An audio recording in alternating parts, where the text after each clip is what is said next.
So, Roger, you are a musician here in New Orleans, Yes.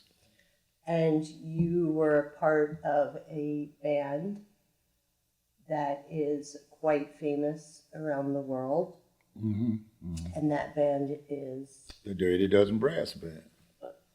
504. 504. The Dirty Dozen Brass Band started back in the 70s.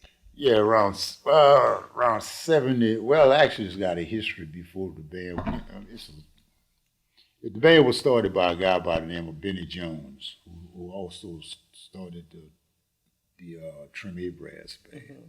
But in the earlier days, those guys, Benny Jones and Uncle Lionel and a couple of other guys, it was set up like it was like a social and pleasure club, somewhat. And what they used to do, those guys would get together and they would dress up in their wife dresses and clown around, and just entertainment for the neighborhood, like we do with these, like New Orleans do with these social and pleasure clubs. And what happened is started hiring musicians, like I think some of the earlier musicians were like Anthony Lacey, better known as Tuba Fats, Surreal Savon, and Daryl Adams. I think these guys, some of the earlier guys that was in the band. And they had a guy by the name of Andrew Green. Matter of fact, that's how I got introduced to Benny. Because I was playing with Fats and I came home off the road and I was hanging out one night and guy asked me, do I want to play a second line parade? I said, yeah. That was quite interesting because we can get into all that, but that was interesting. Everything got a story to Right, it, right. really, truly, because We're going to hit on some of the them things today. that happens, you know. Well, anyway, that's how I got introduced to the band, and Benny started calling me for gigs and whatnot. And but I met a guy, but I had this time off from playing with Fast because Fast had took a vacation. He was on break for maybe about a year or so. And actually, when I came back to New Orleans, I came back with Irma Thomas because I was living in California. Okay. I was living in Santa Clara. Well, actually, when I first left New Orleans, I was living in Las Vegas for about a year and a half. Then I moved to California, San Jose, then I wound up in Santa Clara. But at that time, Irma was living in California. I think she lived in San Francisco. I think that was, yeah. It's been a long time. That's a long time. So anyway, I was playing with some guys around the Bay Area. Then I started playing. When I first went to California. I'm trying to remember all this stuff. When I first went to California, I was playing with a cat by the name of Bobby Allen.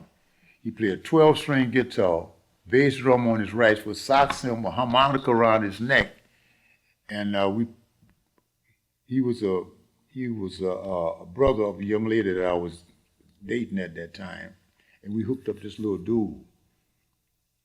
I had bass clarinet, tenor saxophone, and baritone. We got together, got us a little uniforms and whatnot, and we was doing this one-man band act.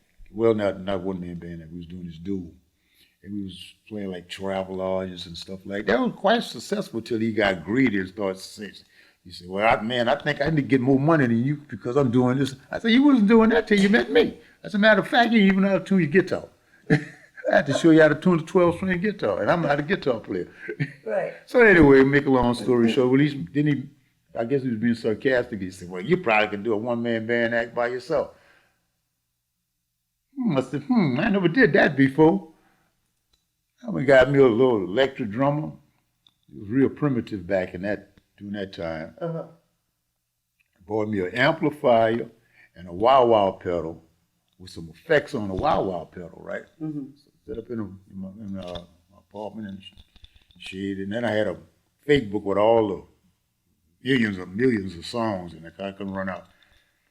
And I got me an 8x10 glossy made,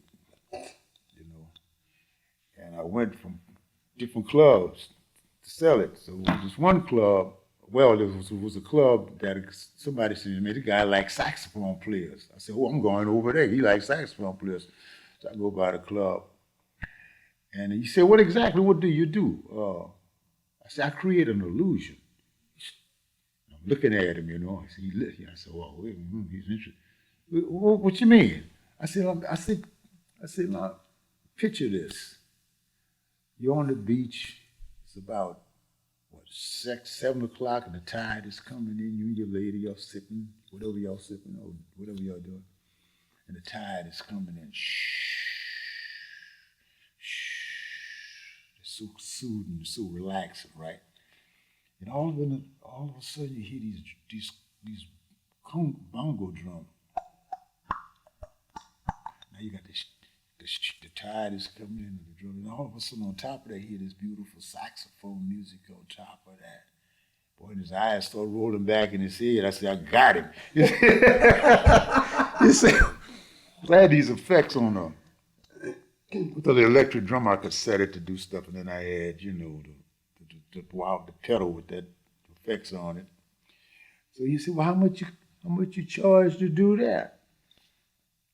I said, I don't know. Back then, I think I might have charged him $100 or something for maybe 2 hours. I think it was. He said, well, can we try it for 75? So I said, I ain't never did it before.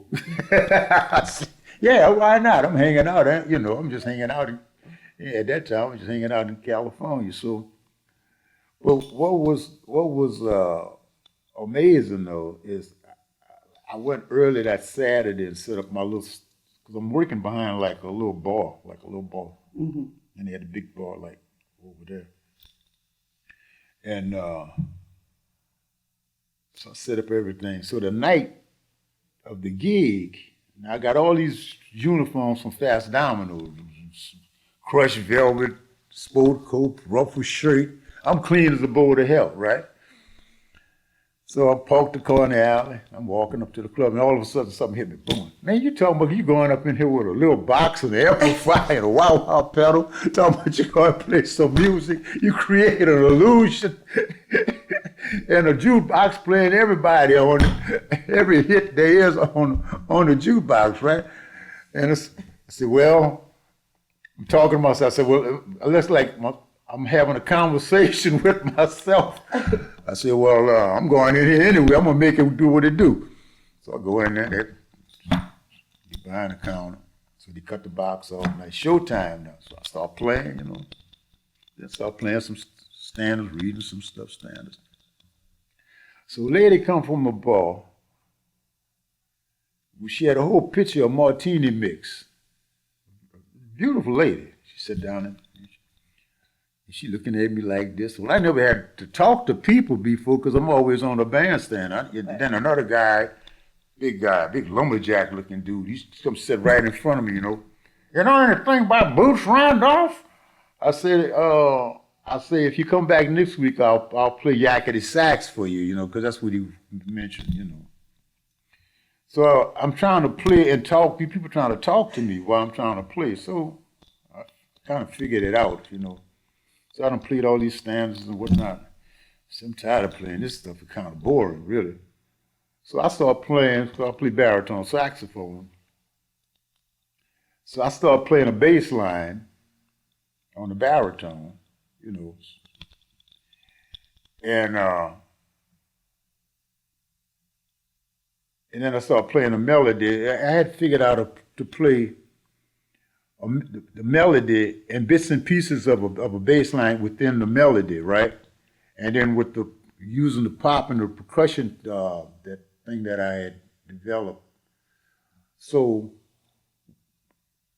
melody with bits and pieces of bass line and popping, a little popping in there, in between all of that stuff, the ear only hear one thing. It sounds like a complete thing, but it's not. And I came from behind there, and so I'm from New Orleans. So I started doing my thing, and people got up and started doing their thing with me. So now it was working. I stayed there I might have played that place for almost a month. That's when or listened on the radio once day, and I heard Irma was playing down the highway from where I was staying. So I'm going to see my homegirl, because we used to play together way back with a booking agent by the name of Percy Stovall. She was his major artist, and the band was the band was the band. I'm trying to. Well, yeah. Well, we was a backup band for all the artists of that particular time, like William Bell, Don Covey, those kind of people. Barbara Lynn, and Irma was his artist. Right. So then I remember Irma from way back. They had a club called the Pimlico Club, and she was waiting tables. She should have been waiting tables. She was on the bandstand singing. So Irma and I go way back to the 50s. Nice. So anyway, I wind up coming back home. She had a manager by the name of Cy Simon at the time. And I wound up coming back home. Cy said, "Wait, what you doing?" I said, "Well, I'm out here, I'm just hanging out, I'm doing this little one-man band act, I'm just, so you ready to come back home?" I said, "Yeah, I came back home with Irma as our personal saxophonist at that time." And that played out, and I decided to go back to school, go back to SUNO. Edward K. Jordan was the over the jazz department. Right. He was your professor, right? Yeah. But I had played with Kid too back in the day too. I love Mr. Yeah. Jordan. So so, but one of the reasons I wanted to go because when I first met Kid, he was a baritone player. He was the first baritone player I heard in New Orleans playing, really playing changes. He was really playing on the outside, what they call outside. But when I went back there, he was playing alto with a little donut in the bell of the horn to do something to the sound. I said, okay. So, and that's where I met a guy by the name of Charles Joseph that was a part of the Dirty Dozen. Well, those guys was doing stuff. Him and Gregory Davis, they was like, they were very younger than me. But they was like hanging out and all that kind of stuff. That's how I met Charles. And by me just Benny calling me for the gigs, and Charles was a part of that. And so anyway, make a long story short, so I told Charles one day back at Suno, I said, "Man, you know what? We always playing together." Because Benny calling us, to play. And I said, "We ought to get together and start practicing, He said, "Who you gonna get to play?" I said, "We're gonna get to play sousaphone." He said, "Well, my little brother coming out of high school, Craig, coming out of high school, So he, got Craig involved. And Kevin Harris, the tenor player at the time, he lived down the street from them. And Gregory Davis, him and Gregory had been, I didn't know none of these guys really, other than Charles. And so got Gregory involved, and Benny, of course, Benny, and then when Benny had a job working at Fisher Electric, so he couldn't really go on the road because he had a steady job. The band hadn't really developed, to that point where you can make a living. Yeah. So he was sending Lionel Baptiste, Okay. Uncle Lionel's son. So Lionel was, early member of the band. When we started putting the band together, but before that, there's some other guys, Right. So we needed a guy to play. We needed a high note trumpet player. So that's when we got Ephraim. I think Ephraim was like about 15 years old, 15 to 16 years old. He's very, very young. And we start practicing at, Janelle Marshall, he came into the band. Shylight, we call him Shylight. God rest his soul. God rest Lionel's soul, because Lionel died, was it last year? Yeah, he passed last year. So Craig Joseph and Charles Joseph, which are their brothers, their dad is very famous trombonist, Waldron Frog Joseph. That all the trombone players try to copy Frog, all of them. You know, Frog was probably on all just every R&B record that ever came out of New Orleans that need a trombonist. So we started rehearsing, practicing. Well, at that time I was studying bebop, you know, so I brought that to the table. Kevin brought the Michael Jackson. Everybody contributed to what they see. The Dirty Dozen band, like whatever you have that you want to do, you have an opportunity to do it. If you got an original tune, hey, just bring it to the table. I don't have to like it. I'm gonna play it anyway. You know, we're gonna bring, you know, and that's pretty much how we operated. You know, whatever experience you have, you bring it to the table. Right. And what we did, we started playing the music of Charlie Parker and the music of Duke Ellington and Jimmy Forrest and Jimmy Forrest Night Train and Michael Jackson and you know all of this stuff. Plus we had our own original music. But what happened, well, the instrumentation was different from most brass bands because we had two trumpets, trombone, tenor saxophone, and baritone saxophone. People don't be using no baritone saxophone and no brass bands around here, you know. So it was you know, along with the snare drum and the bass drum, a different sound. Right. But we started bringing the music of Charlie Parker, Thelonious Monk, and Horace Silver. Start bringing this music to the streets, you know, with that New Orleans beat. And we, of course, we was playing traditional New Orleans music too also. Right. You know, but you know, we just added all of this in. We just, you know, you play whatever you want. It's your band. Hey man, let's play this. Let's play Blue Monk. People sashing down the street off of Blue Monk. Let's play Night Train. Don't and Kurt play. Then we picked up the tempo because if you listen to the brass bands of old, you know, it's like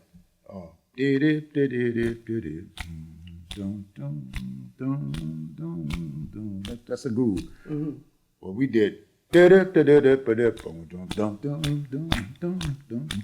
kicked it up. We cranked it up. Mm-hmm. And I used to tell people, I said, if you come into a 4-hour second line and the Dirty Dozen is playing, bring your tennis shoes and your jogging suit, and if you have a weight problem, after them 4 hours, I guarantee you're gonna lose about 4 pounds at least, because we're gonna be, and we picked the beat up, so right. Nobody really did that, so you know.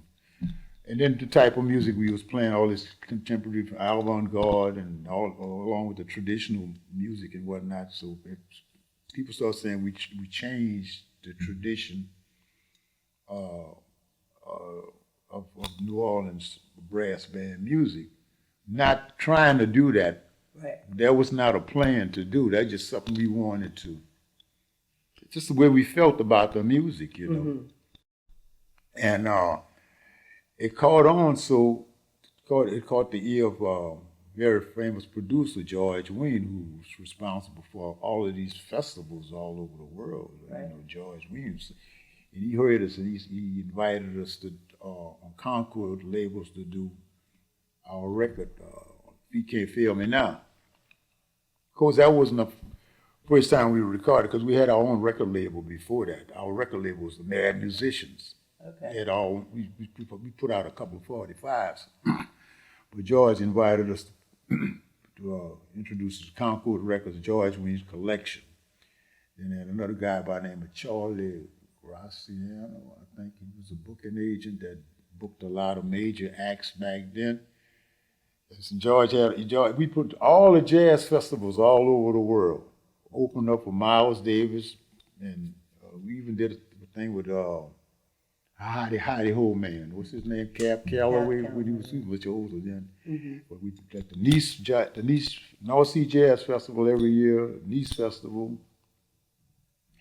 And Bill Cosby had got the gig, the Tonight Show gig. I think we did, there was a JVC or the Playboy, whatever that festival was. And he said, well, I'm getting ready to get this gig.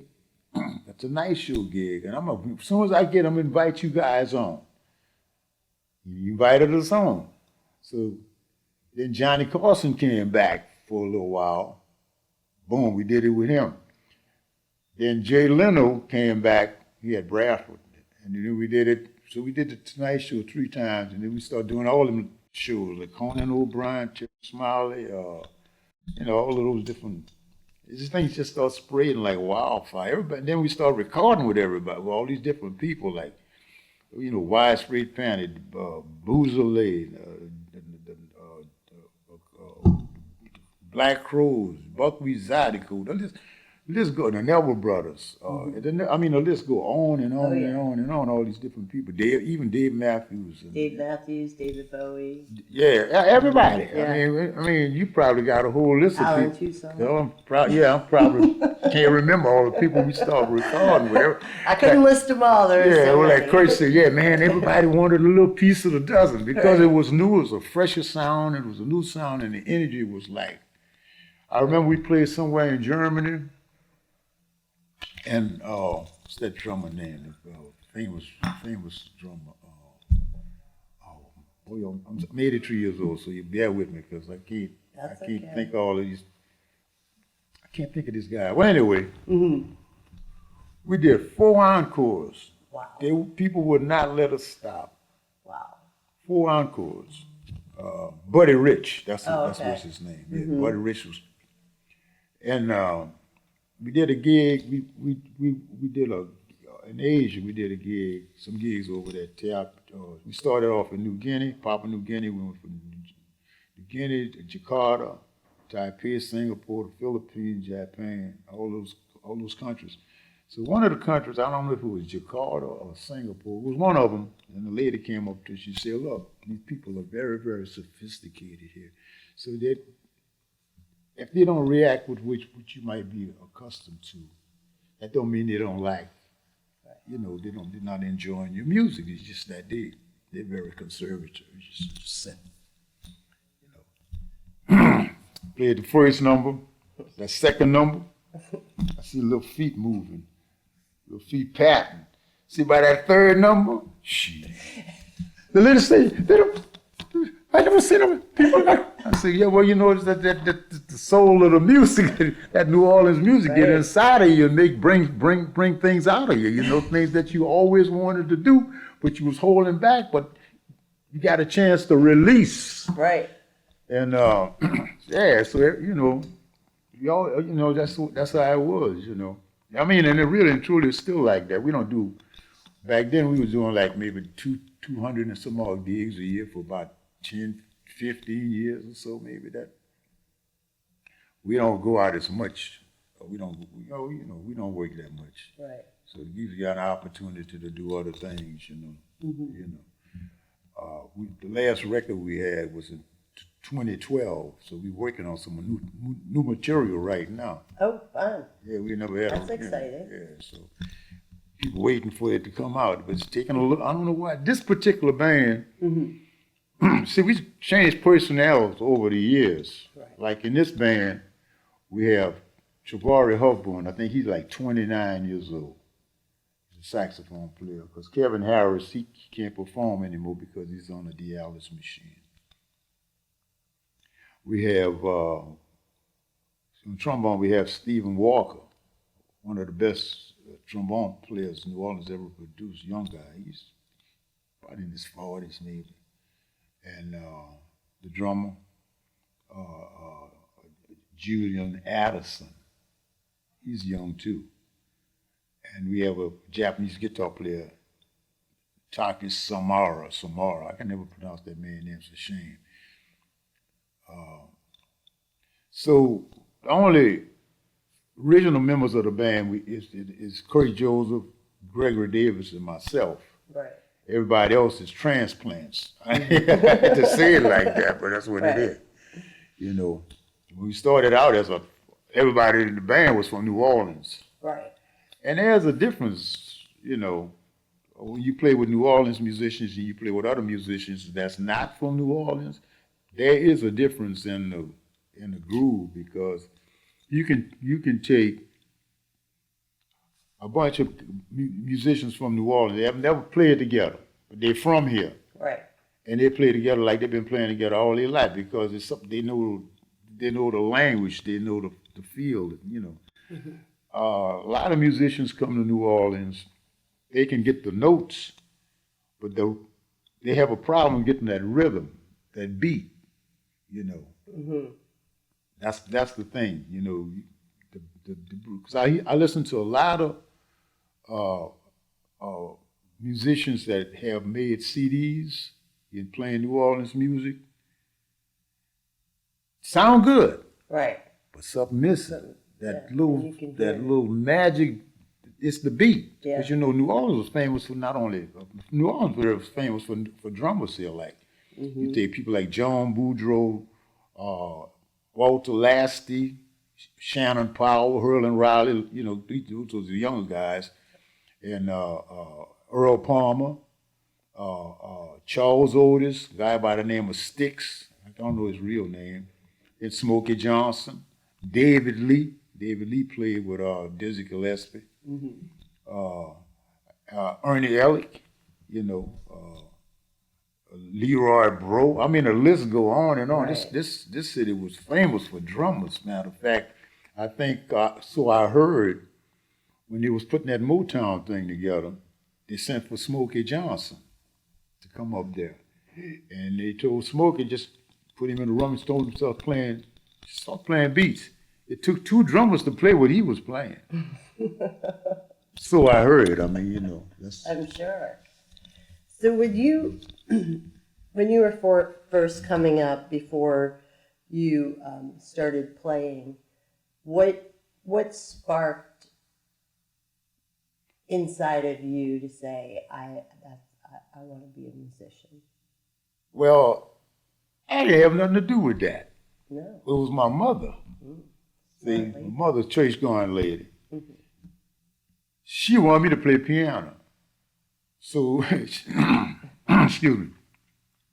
She sent me to take piano lessons when I was what? I think I was 8 years old. Yeah, I was 8 years old. And the lessons was 50 cents a lesson. I used to walk 3 miles.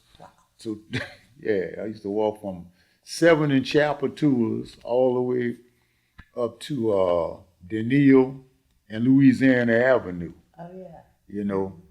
And a matter of fact, the house is still there. I was taking lessons from a lady by the name of Miss Handy. Mm-hmm. And I was playing out the John Thompson piano book. I remember that. But we didn't have a piano at the house. I used to go to the neighbor house and practice, you know, the piano.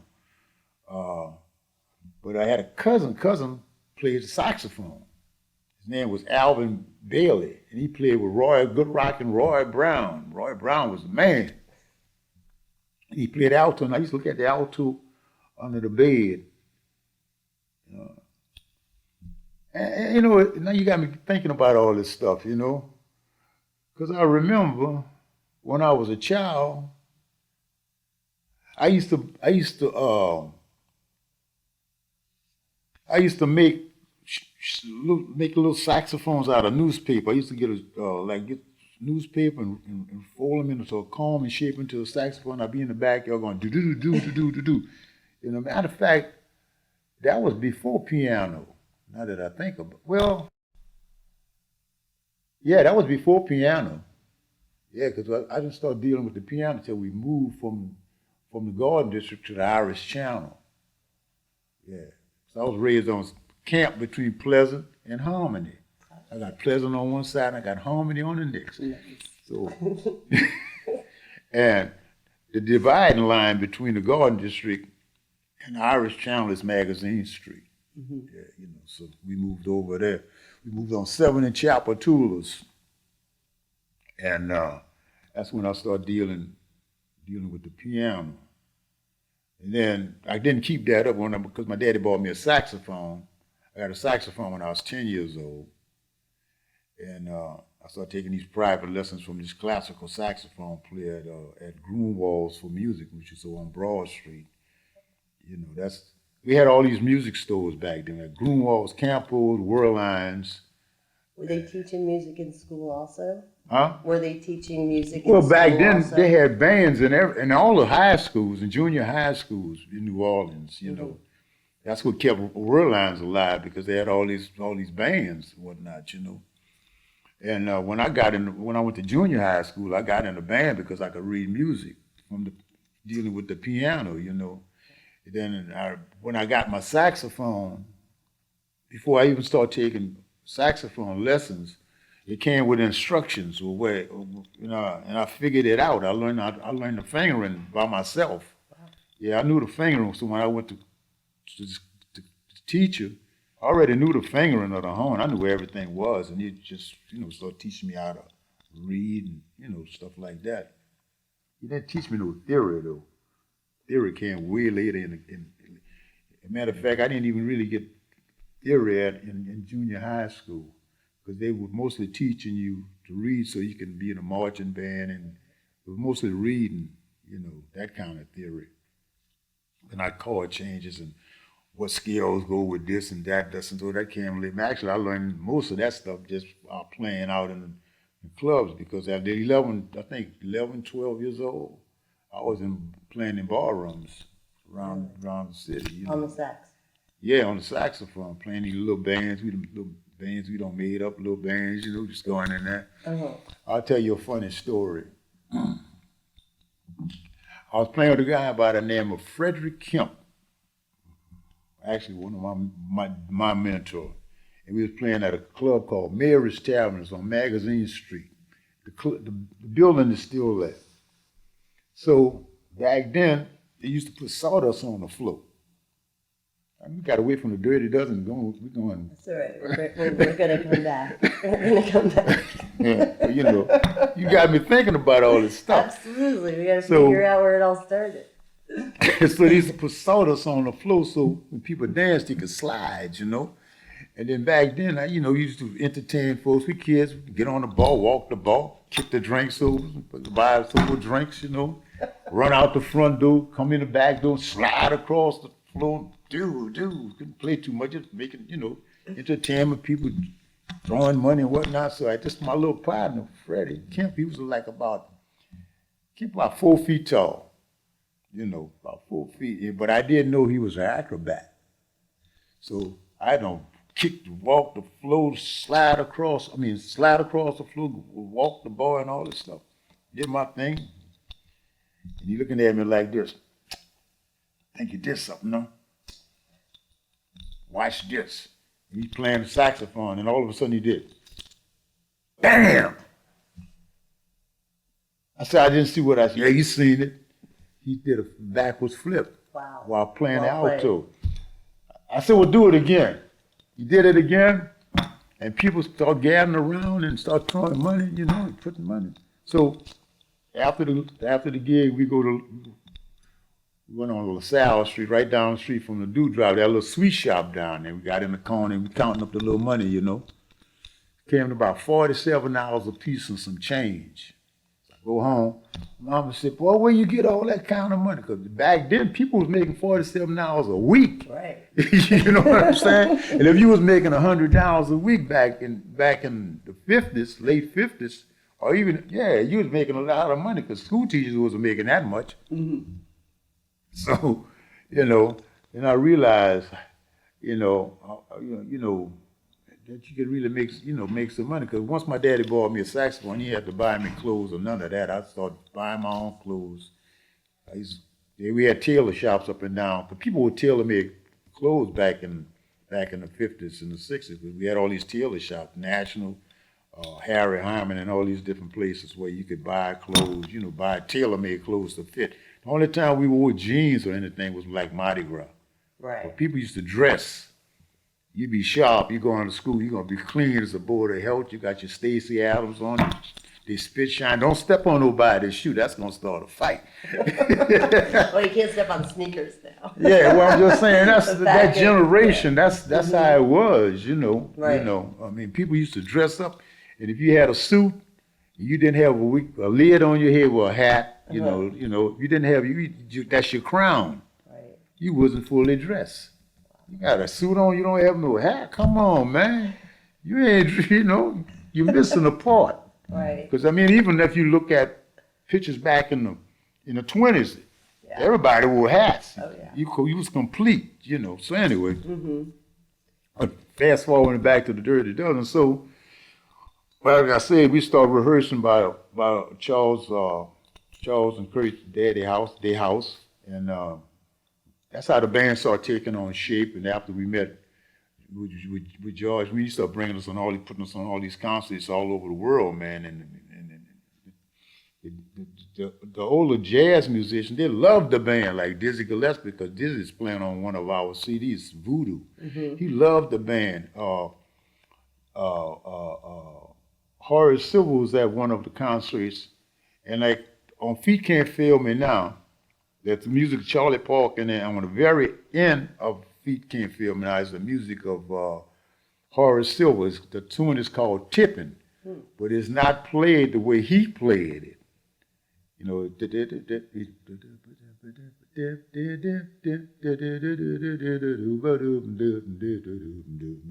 yeah, that's where he at. Mm-hmm.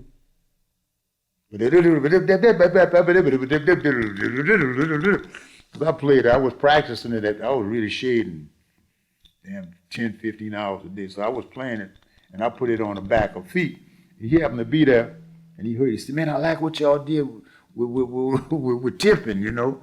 So all the cats, all of the older guys, they was crazy about the band. They loved the band. Mm-hmm. Matter of fact, Lou Donaldson came to a concert. He said, young guys want to hear some real bebop? Y'all come to my gig tonight." I said, "All right, I know you're going to be playing a little funky. That's what I'm expecting to hear." Uh-huh. I thought I was listening to Charlie Parker or Sonny Stitt. I didn't know. I didn't know, you know, because some of those guys they would play like that commercial. So it's hard to make money playing, you know, hard bop and bebop, you know, especially now. You know, people don't. Majority of people's ears are not tuned to that kind of stuff. You know, the radio got them programmed to different stuff. Like even if you play like so-called what they call avant-garde type music, that's good luck on that. Right. You know. I mean, that's why it's so interesting here in New Orleans. I think people come here and their minds and they're open to listening to whatever people are playing. Oh yeah, here. Yeah, and it fascinates me every single time that you think that a particular person is not going to like, a particular genre of music that's being played. New Orleans is like everybody just. If people, because I got a baritone band called Baritone Bliss. Mm-hmm. It's one day I did the Jazz Fest 3 times with this group. The last time I had too many baritones, but anyway, it's usually 4 baritones, a bass saxophone, and drums. And all we play, I said I'm not gonna play. All we play is New Orleans music on baritones. Wow. Yeah, called Baritone Bliss. As a matter of fact, you can Yeah. you can Google it. I mean, not Google it, YouTube it, and then it'll come up. And then the first time I did it was at Snug Hall with Jason Patterson. He's been very instrumental, and when I get an idea and I bring it to him, he say, "Okay," Right. And then we did it 3 times. We did it twice in a row at Jazz Fest. We did a year off, and we did it again. I've been trying to get a gig this Jazz Fest. I don't think that's going to work out. But anyway, and people enjoyed it. I mean, it probably was the first time they had that many baritones. Matter of fact, it was the first time that they had that kind of thing happening.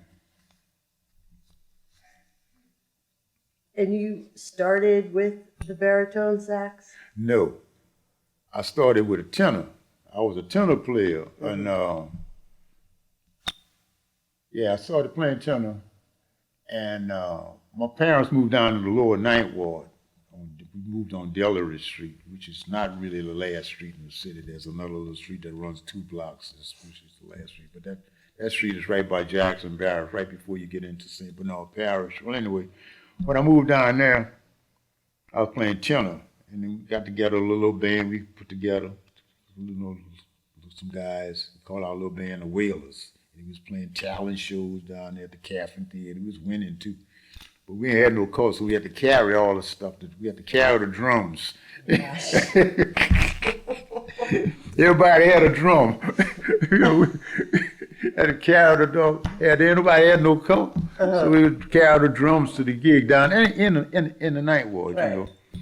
And there was a guy I used to listen to. I used to try to play like him. His name was David Lasty. That's Hurlin's uncle, Hurlin Riley's uncle. We lived in the 1900 block. They lived in the 1800 block. And during that time, there was another famous saxophone player. I didn't know he was famous because I didn't really know about him. Then I found out later on. It was Ornette Coleman. He used to live with so I heard with the guys, and they used to be up in there practicing. And I used to hear that music. I'd be in the kitchen. I'd be hearing those guys practicing. But I was so shy to go. I should have knocked on the doors. I remember some years after that, I was telling David about it. He said, "Well, you should have knocked on the door." I said, "Man, I was a kid. I ain't, you know, they were the big boys, you know." But I used to try to sound like him when I was playing tenor. So what happened with that? How the baritone happened? Well, later from that, I'm trying to think how I did all this stuff.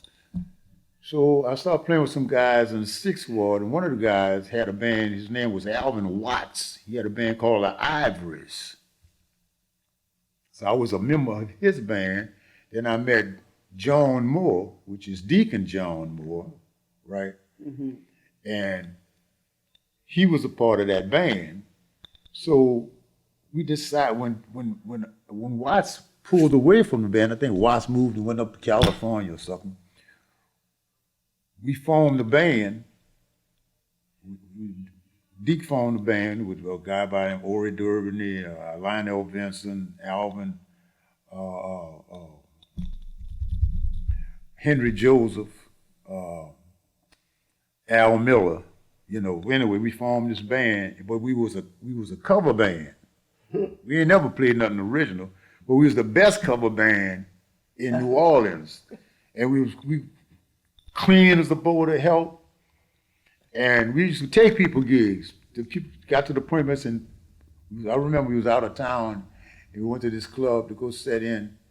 And one of the musicians said, "No, don't let them, they're going to take people gigs, right?" Matter of fact, I'll tell you a story. So after we was playing, Eddie Bow. I'm still playing tenor now. So Eddie Bow had a tune called "Every Dog Has His Day," and he was playing at the Pimlico Club. And I was like a spy boy. I would go to the club. I'm young now. I ain't supposed to be in the places. And I'd be checking out the band. So I go talk to the guy. I go talk to the band leader, or I talk to the club owner. I say, "You mind if we could play on a break?" So the guy said, "Yeah, you know." So I was hanging out in the Pimlico. And I said we could set in on a break, so I started making phone calls. Mm-hmm. Chink, he had a station where he would pick everybody up with equipment.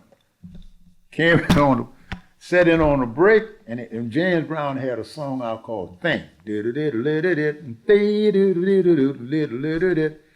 And Bobby Blue, I think he had "Turn On Your Love Lights" or "Cry, Cry, Cry." But see, now Deke used to sound like the people singing on it. He used to imitate them people's voice. Yeah, and the instrumental. The instrumentation was totally different from most bands because we had alto, tenor, baritone, guitar, bass, and drums. And then later on, when Ray Charles came out with the World of Piano, we got a guy by the name of Sam Bijou bought a World of Piano. And before I know it, he was in the band. He just can't sit in and he just boogaard his way in the band. So we had the best cover band in town. And during that time, you had bands like Tommy Ridgely, you had the Toppers, Milton Baptiste, you had Lil Millette, you had the Hawkettes, you had all these different bands. You got New Orleans had a lot of bands. You had Huey Smith and the Clowns. You had the Tic Tocs. I mean, I could name going, and then all the other guys like Frogman Henry, Danny White and the Cavaliers. You had all these bands, but we had the best band in this city at that time. That ain't no joke. Matter of fact, ain't but two of us alive. It's Deke and myself. Everybody else is deceased. Wow. Yeah, but I was playing tenor. So anyway, the band broke up, and I started playing with Eddie Bo down there because Eddie Bo lived down in Ninth Ward. I was still playing tenor now. So I got my partner Kemp involved in the band. So Kemp came to rehearsal. He was a tenor player. And I brought a baritone to the rehearsal because I had the baritone player that played with Deke with the Ivories. I had his baritone because he had stopped playing. So I had his baritone. So I just brought the baritone to rehearsal. Started playing the baritone. Eddie Bo said, "Hey man, baritone. Hey, why don't you play that? That sounds good." We already had Kemp playing tenor. I said, "Okay, I'll play baritone." And I'll never forget that record. We recorded a record. Every time I hear that record, I could cry because that baritone was out of tune. They had a baritone part that stuck out, and I played that. One of them doo-wops was some girl group, and by the time I hear that, they play it every now and then on WWOZ. I can't think of the name of the song. And that baritone, I said, "Oh Lord, it was out of tune." Well, I wasn't really too familiar with the baritone. So I started playing the baritone. Then I went back to the tenor. I was playing with a group called the Royals. Now that group there was a guy by the name of Percy Stovall. Now Percy Stovall was a booking agent here in New Orleans. He used to book they got a thing they call the Children's Circuit, all the black nightclubs in the South. And Percy Stovall used to book all the R&B guys that was popular at that time. Chuck Berry, William Bell, Don Corvée, Joe Simon, Joe Tex, all of those group of guys that was, back then. And we was a backup band. They never had to rehearse with the band. None of the artists never had to work with the band. We never had a rehearsal. All they had to do just come because we knew their music. We get their little CDs and we learn their music, and all they got to do is come on and play the little warm-up tune, and bring them on because the band always play a tune before they bring on the artists. And they come up there doing their thing, and we was getting them behind because we knew the song. That was the Royals. That was the name of that band. I was playing tenor with that band. And Irma was, like I was saying earlier, Irma was actually the feature artist, pretty much. So, Irma, she left Stovall, and she went with a guy. She had another guy. That put the band. His name was Victor Spencer, and he decided that he was going to build a band behind Irma. So, which he did. He was paying us a weekly salary just to rehearse, And they had a guy by the name of George Faucher came in the band. He playing tenor. I went back to baritone. The baritone just kept calling me, right? So now I'm playing baritone. I'm playing baritone with Irma. That's before that California stuff. That came later on again. You got me. We going from one thing to another. We went forward. Now we going back. Right.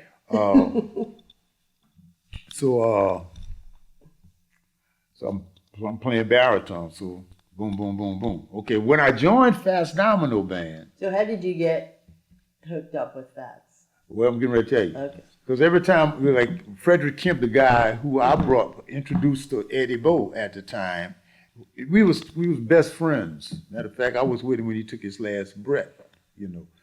But every time he would get into something, he'll get me. Every time I get into something, I pull him in. That's how I got the gig with Fats Domino. they had another famous saxophone player by the name Nat Parrott, was probably the baddest saxophone player in the world. When John Coltrane came to New Orleans, he was looking for him. So anyway, when Nat died, there was an opening. Okay, so Kemp's, he pulled me in, but I was playing. He fast wanted a baritone player. At that time, I didn't have a baritone. I was playing tenor. I think I played tenor for about a year, and I think then fast said, "Where that boy baritone?" I was playing everything on the lower part of the horn. Then I eventually got a baritone. Baritone again, so now I started playing baritone with Fats. I guess I was his favorite baritone player because whenever I was off and there was a gig, all I had to do was just go to the gig and boom. I really like Fats, and I think Fats really liked me because he gave me an opportunity to make a living. I started really making a living playing with that band. Right. And my whole musical career changed dramatically.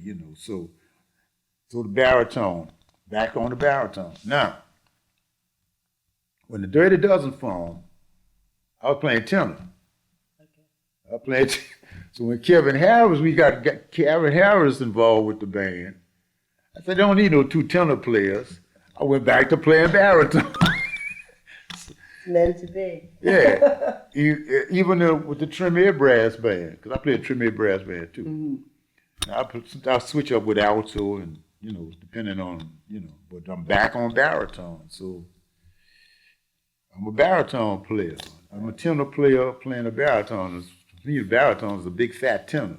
So that's pretty much the story of me with the baritone. I got tenors. I got a couple of tenors.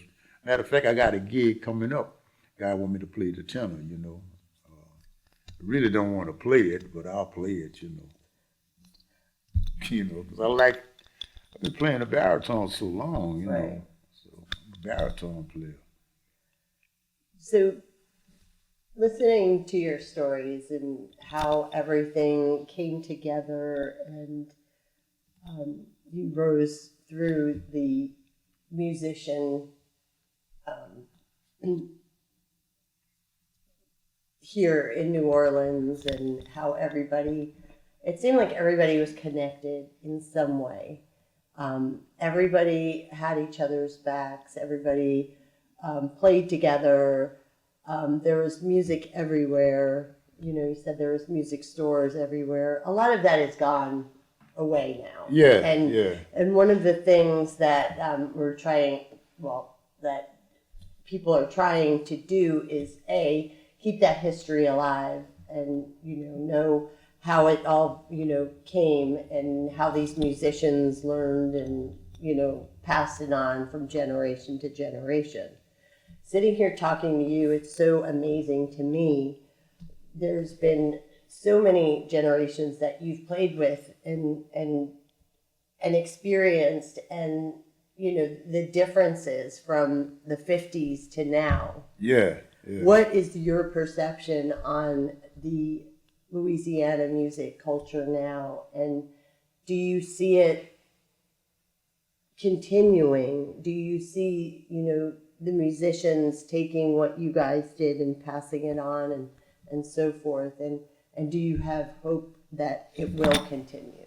Well, speaking from the Dirty Dozen, because they say we changed the history of New Orleans music. Well, I noticed like most of all the brass bands have developed that style that came out of the Dirty. Not only brass bands in New Orleans, but brass bands around the world. Absolutely. Mm-hmm. The only thing that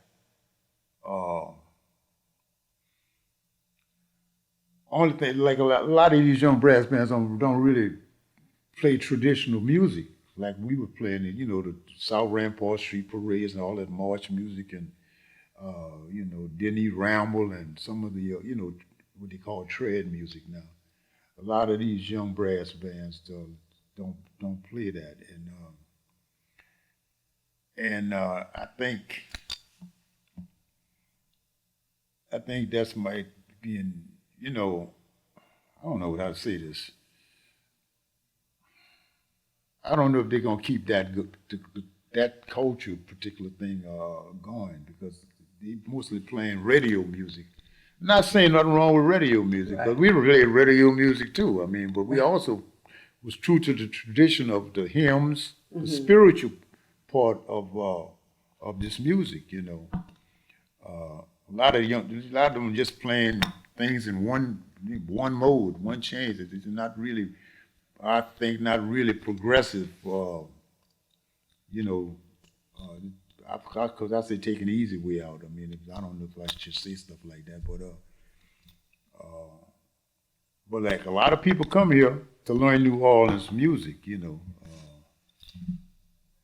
But then as I think about it, now you got me really thinking about it.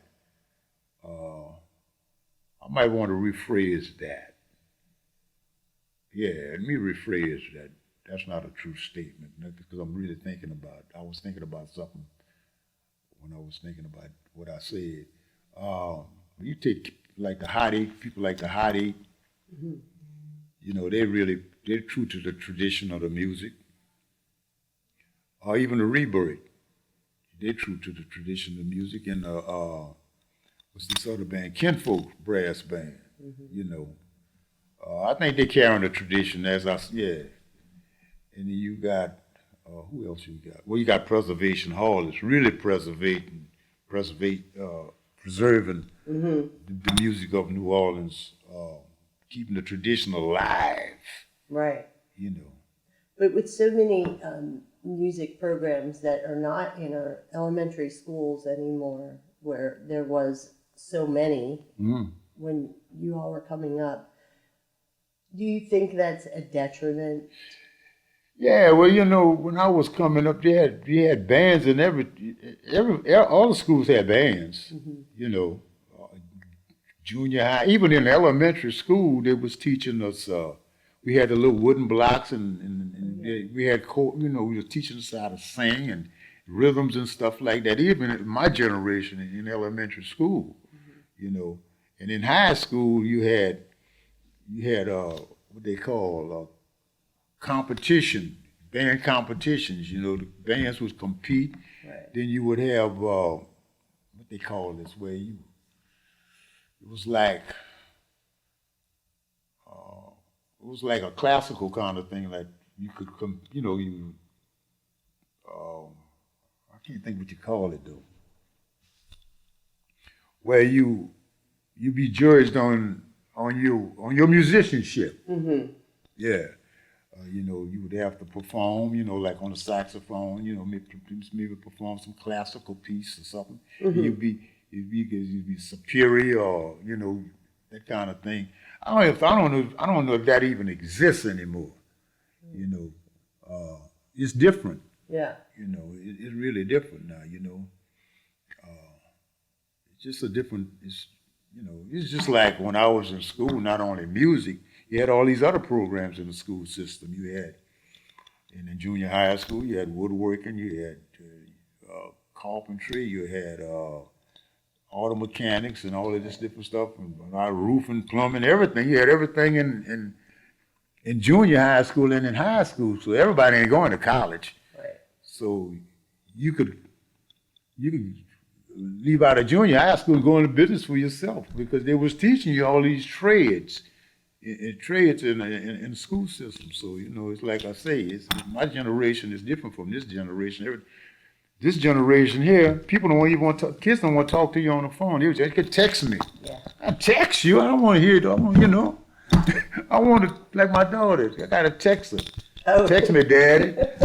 Text you. I ring the phone. She ain't answer the phone, but she answer the text.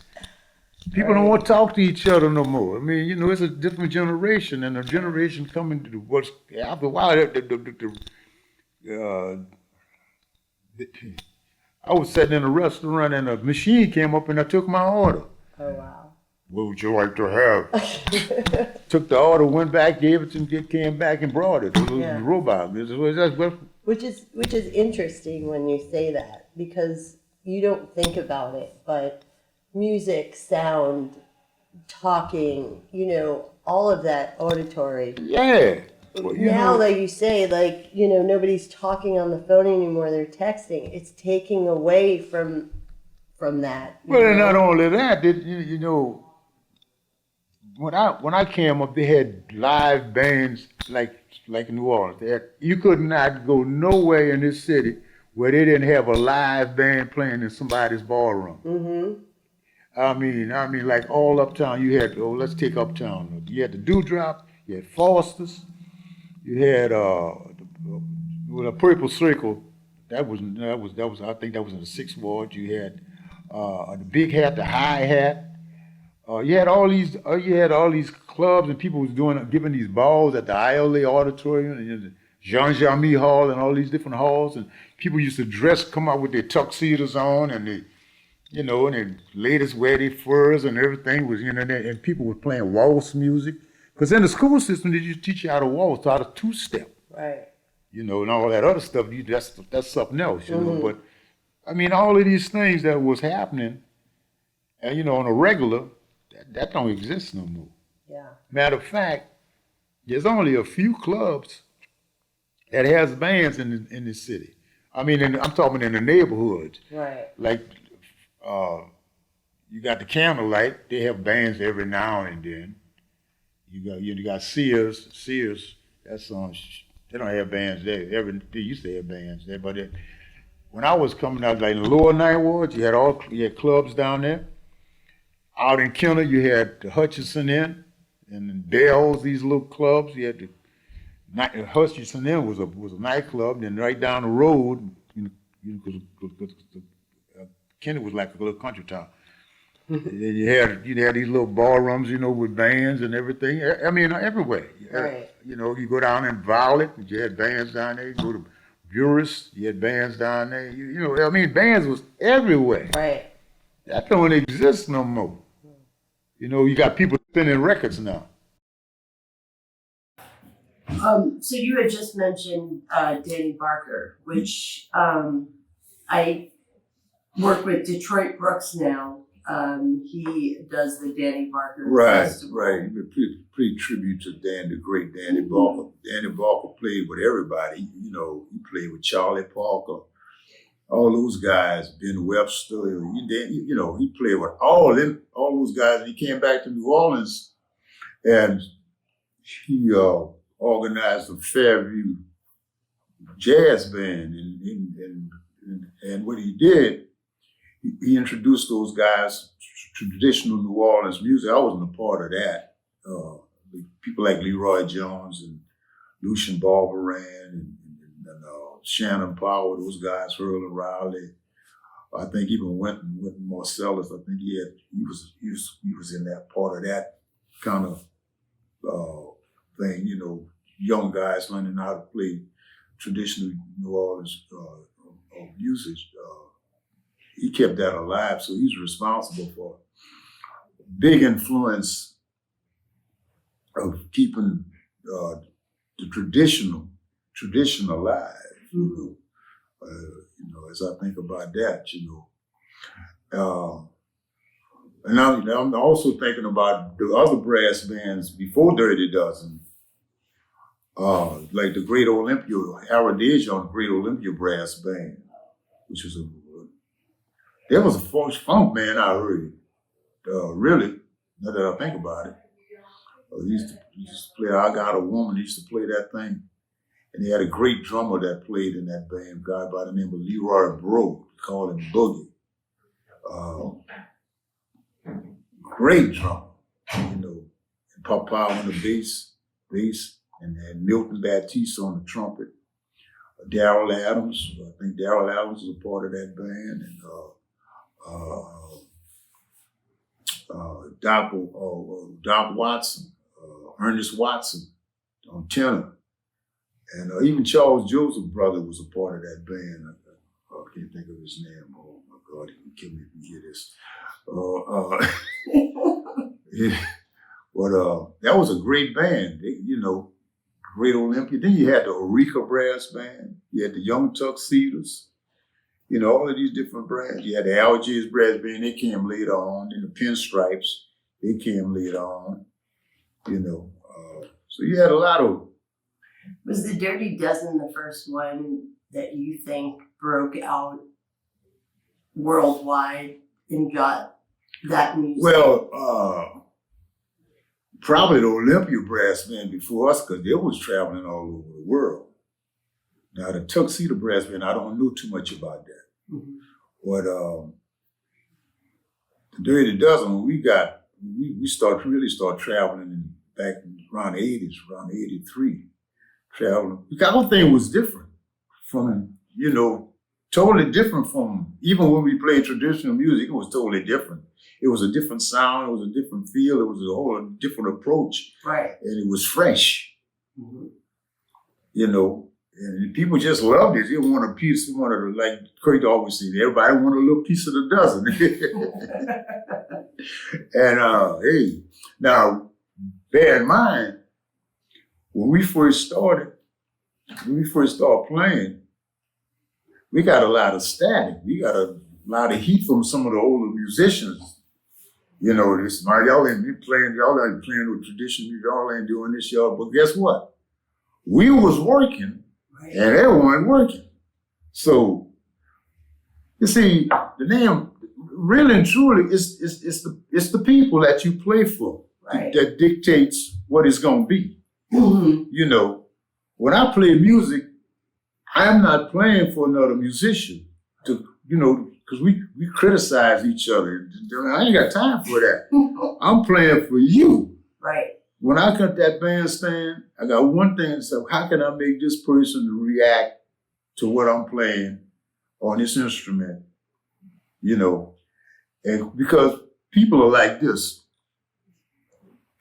everybody listens to something different. And when there's people sit down and listen to a band, and especially when they're dancing, some of them are dancing off the drums, some are dancing off what you're playing on your instrument. And we musicians like to play with people like that, Oh, she dancing with the saxophone. Well, let's do this. Now she moving and grooving. She don't even know that she's being controlled. Right. Being controlled. Wow. There's a thing we used to do. Some people hear the music on 1 and 3, not 2 and 4. So there's a band I was playing with. He said, yeah, man, we playing on 2 and 4. Let's switch it to 1 and 3.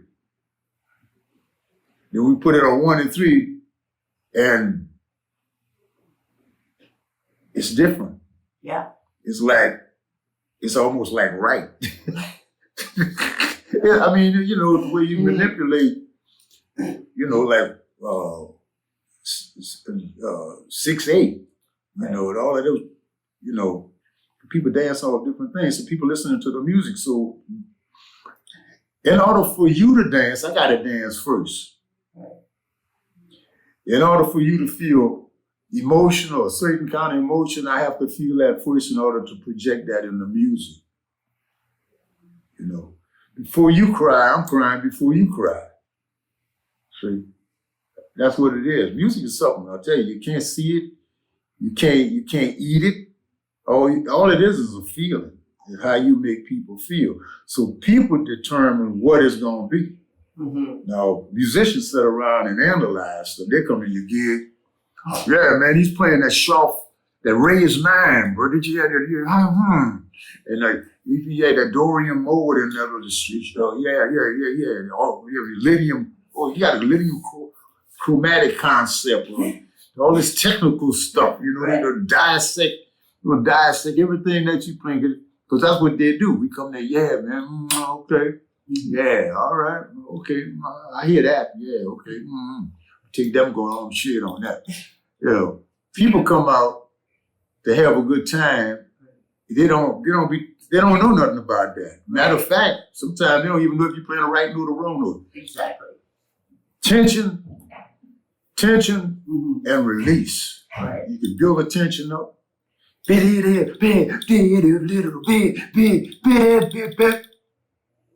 Now you didn't resolve that. Now people are hanging. They're waiting to hear that. Bop.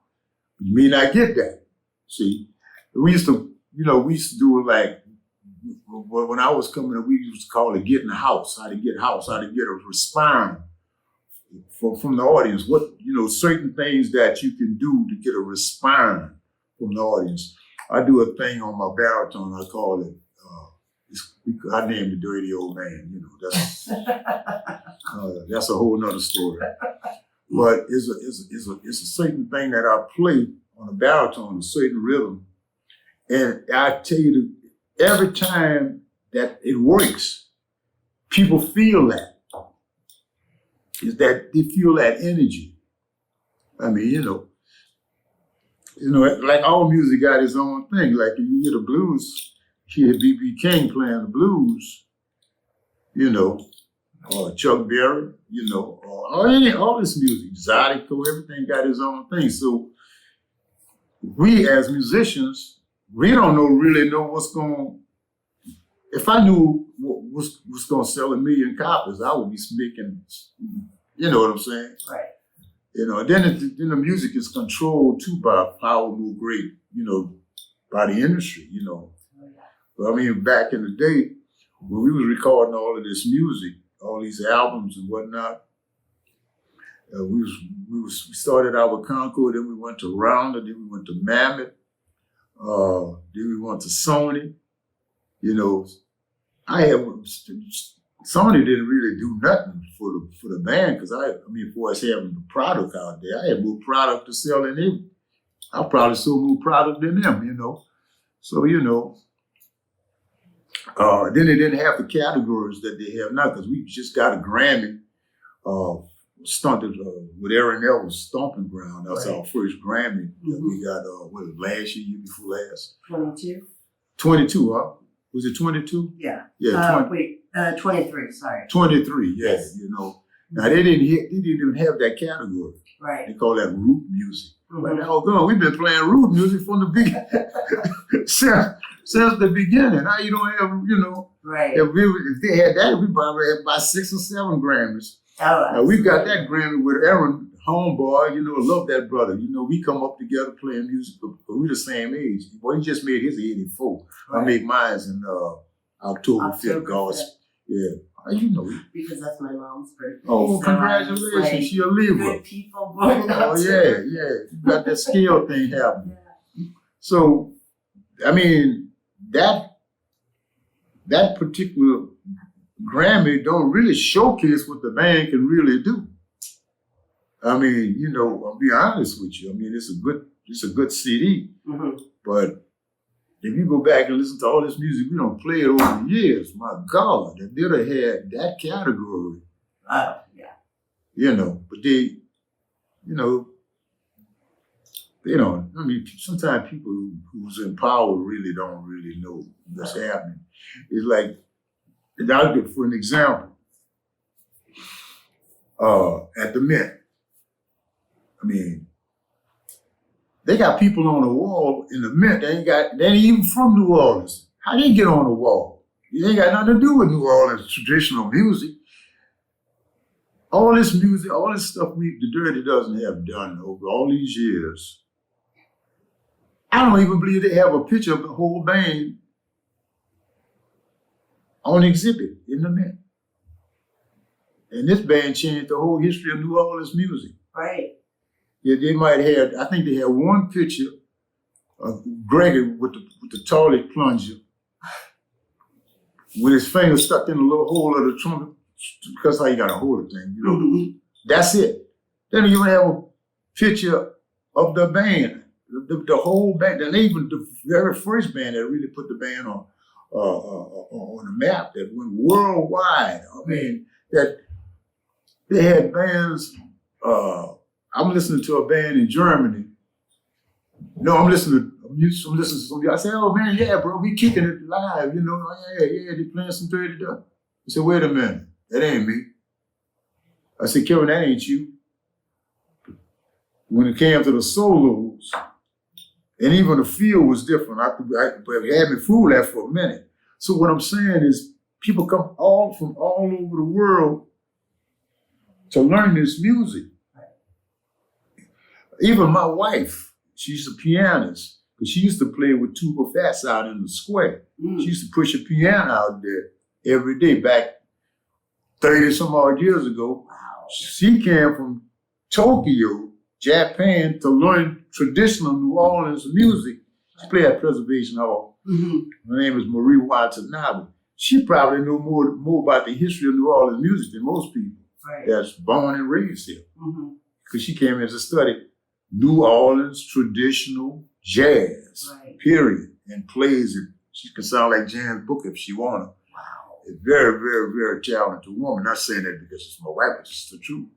Does she still play out? Huh? Does she play anymore? Out? Yeah, she played at Preservation Hall. Yeah, her name is Marie Watanabe. That's she used to play at the close of Palm Court down. Oh, right. She used to play there, but she's a classical trained musician. She can play. Girl can really play. I'm just saying that because she's my wife, but she can play. She is very, very focused. Oh, damn, I wish I was focused like that. Yeah, she'd be rock clear. And that's, one of the things why it's so important to get this information down. And, I think I love music. I'm a music lover. I wish I could play. I don't, but I appreciate it and I love it.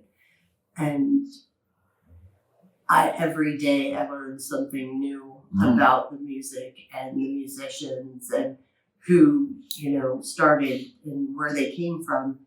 And that's one of the things why I think it's so important to get these interviews down and to keep that history alive so that people know, so it doesn't go away and we can find it and then keep teaching generations and generations. Because somewhere along the line, these things get lost. Right. And the people get lost. And so the stories don't continue. Right. And, a band like the Dirty Dozen is so, so important in music. Oh, yeah. I know, even not because I'm a part of it, but I mean, it's the truth, the way that, how it developed and what it turned into. Even now, I mean, it's amazing. I mean, this band been together over 40 some odd years. Right. And it's keep on reinventing itself, Like we got newer players, and it's just the energy is still there. I mean, it's amazing. I mean, when I think about all the different people that been played in this band, and it's mind blowing. I was thinking about the guitar players because we started out just a brass. Well, actually, our very first recording on the 45 was with a full rhythm section, but you can't hear it because it was recorded in a house. They was upstairs and we was downstairs. We can't really hear the. But it was a Blackbird special. But now this is going to show you, if you listen to the 45 of Blackbird special, it give you an idea where the groove was at that particular time, and then where the groove finally went into something else. Because the first groove of Blackbird special was like dum dum dum dum dum dum dum dum. That's how it was. There's some people going down the street like that, Then it went dum dum dum dum. Then people start doing all that fancy footwork with their clambering on top of telephone poles. You look up someone got on somebody's house, dancing, doing. So it evolved into that. So the Dirty Dozen started a whole new thing. Right. See, a whole new energy. And that energy still lives on. I mean, a lot of these young guys, a lot of these young kids don't even really know the history of that. Right. Why they doing that? And like a lot of people think the rebirth started that. Right. And the rebirth was the kids listening to us. Yeah. Right. And they play all Dirty Dozen stuff. Right. Not exactly the way we play it, but they play all dirty. Hey, so we were responsible for starting changing the history of New Orleans music, but it was not a plan to do. We're Right. just having fun, doing what we want to do, as a band.